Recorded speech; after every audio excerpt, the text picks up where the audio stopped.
ગુજરાતમાં આ વર્ષે ચોમાસું કેવું રહેશે? તો ગુજરાતની એક દીકરીએ દેશનું નામ રોશન કર્યું છે. રાજ્યમાં આજે રાજનીતિક હલચલ કેવી રહી, આ તમામ માહિતી તમને આજના વિડીયોમાં મળવાની છે. શરૂઆત કરીએ વાતાવરણથી.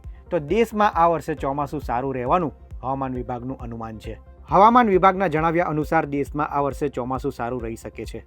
આ વર્ષે અંદાજિત 90% વરસાદ થવાની શક્યતા છે. ગુજરાતમાં સામાન્ય કરતાં ઓછો વરસાદ રહેવાની સંભાવના છે. તેમ છતાં ચોમાસું આગળ વધવા માટેના પરિબળો હાલ સાનુકૂળ હોવાનું હવામાન વિભાગે જણાવ્યું છે. કેન્દ્રીય ગૃહમંત્રી અમિત શાહે કચ્છની મુલાકાત લીધી. સરહદ પર આઉટપોસ્ટ G7નું અમિત શાહે ઉદ્ઘાટન કર્યું. BSFના જવાનો સાથે કેન્દ્રીય ગૃહમંત્રી અમિત શાહે સંવાદ પણ કર્યો. OP ટાવર કંટ્રોલ રૂમ અને હરામી નાળા વિસ્તારની સમીક્ષા કરી. GT પોઈન્ટ પર કેન્દ્રીય ગૃહમંત્રીએ વૃક્ષારોપણ પણ કર્યું. નરેન્દ્ર મોદીને પ્રધાનમંત્રી તરીકે 12 વર્ષ પૂર્ણ થતાં વિવિધ કાર્યક્રમોનું આયોજન કરવામાં આવ્યું છે. રાજ્ય સરકાર દ્વારા 5 થી 21 જૂન દરમિયાન વિવિધ કાર્યક્રમો થશે. PM મોદી સૌથી લાંબા સમય સુધી પ્રધાનમંત્રીનો પદભાર સંભાળનાર વ્યક્તિ બનશે. વિશ્વ પર્યાવરણ દિવસથી શરૂ કરીને વિશ્વ યોગ દિવસ સુધી કાર્યક્રમો યોજાશે. સ્વચ્છતા અભિયાન, વૃક્ષારોપણ અને પ્રાકૃતિક ખેતીના કાર્યક્રમો યોજાશે. ગુજરાતની દીકરીએ ઇતિહાસ સર્જ્યો છે. પાલનપુરની નિક્ષા બારોટે માત્ર 8 વર્ષની ઉંમરમાં હિમાલયમાં તિરંગો લહેરાયો. હિમાલયની 17,598 ફૂટ ઊંચાઈએ એવરેસ્ટ બેઝ કેમ્પનો કઠિન ટ્રેક માત્ર 7 દિવસમાં પૂર્ણ કરી અદ્ભુત સિદ્ધિ હાંસલ કરી છે. ગર્વભેર રાષ્ટ્રગાન ગાઈ તિરંગો લહેરાઈ સમગ્ર ગુજરાત અને દેશનું નામ રોશન કર્યું છે. વાવ થરાદના દિયોદરમાં રાજકીય ડ્રામા બાદ ફરી વખત ચૂંટણી જાહેરાત કરવામાં આવી છે. દિયોદરમાં આવતીકાલે તાલુકા પંચાયતના પ્રમુખ અને ઉપપ્રમુખની ચૂંટણી યોજાશે. સવારે 11 વાગે આ ચૂંટણી યોજાશે. કોંગ્રેસ પ્રમુખ ગુલાબસિંહ રાજપૂતના ભાજપ પર આકરા પ્રહાર. તાલુકા પંચાયતની ચૂંટણી માટે વારંવાર તારીખ પર તારીખ બદલવામાં આવી રહી હોવાનો લગાવ્યો આરોપ. સાબરકાંઠા અને અરવલ્લીના પશુપાલકો માટે ખુશીના સમાચાર સામે આવ્યા છે. સાબર ડેરી નિયામક મંડળે પશુપાલકો માટે ઘાસચારાના ભાવ વધારો જાહેર કર્યા છે.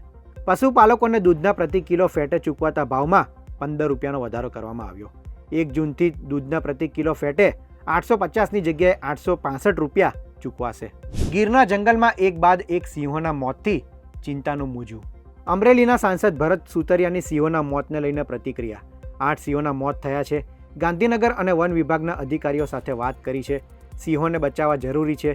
સિંહોના મોતના કારણ માટે તપાસ શરૂ કરાઈ. ભારતની સૌથી પહેલી હાઇડ્રોજન ટ્રેનને મંજૂરી મળી છે. સોનીપત અને જીંદ વચ્ચે પ્રથમ હાઇડ્રોજન ટ્રેન દોડશે. ટ્રેન મહત્તમ 75 કિલોમીટર પ્રતિ કલાકની ઝડપથી દોડશે. હાઇડ્રોજન ફ્યુલ સેલના ઉપયોગથી આ ટ્રેન ચાલશે. હાઇડ્રોજન ફ્યુલ સેલના ઉપયોગથી વીજળી પણ ઉત્પન્ન કરવામાં આવશે. કોકરોચ જનતા પાર્ટીને કોર્ટ તરફથી મોટો ઝટકો લાગ્યો છે. દિલ્હી હાઈકોર્ટે ટ્વિટર એક્સનું એકાઉન્ટ તાત્કાલિક શરૂ કરવાનો ઇનકાર કર્યો. કોર્ટે CJPના સોશિયલ મીડિયા એકાઉન્ટ પર કરાયેલી પોસ્ટમાં કેટલીક સામગ્રીને વાંધાજનક ગણાવી અને સ્થાપક દીપકની અરજી પર તાત્કાલિક રાહત આપવાનો ઇનકાર કર્યો. IPL 2026ની ક્વોલિફાયર 2 મેચમાં આજે ગુજરાત ટાઇટન્સ અને રાજસ્થાન રોયલ્સની ટક્કર. આ મેચ જીતનારી ટીમને ફાઇનલની ટિકિટ મળશે, જ્યારે હારનારી ટીમ ટુર્નામેન્ટમાંથી બહાર થઈ જશે. 15 વર્ષના વૈભવ સૂર્યવંશી પર સૌની નજર રહેશે, કારણ કે તેણે એલિમિનેટરમાં હૈદરાબાદ સામે 12 સિક્સરથી 97 રનની વિસ્ફોટક ઇનિંગ રમી હતી. આવા દેશ અને દુનિયાના તમામ મહત્વના સમાચાર માટે VTV ડિજિટલ સાથે જોડાયેલા રહો. ધન્યવાદ.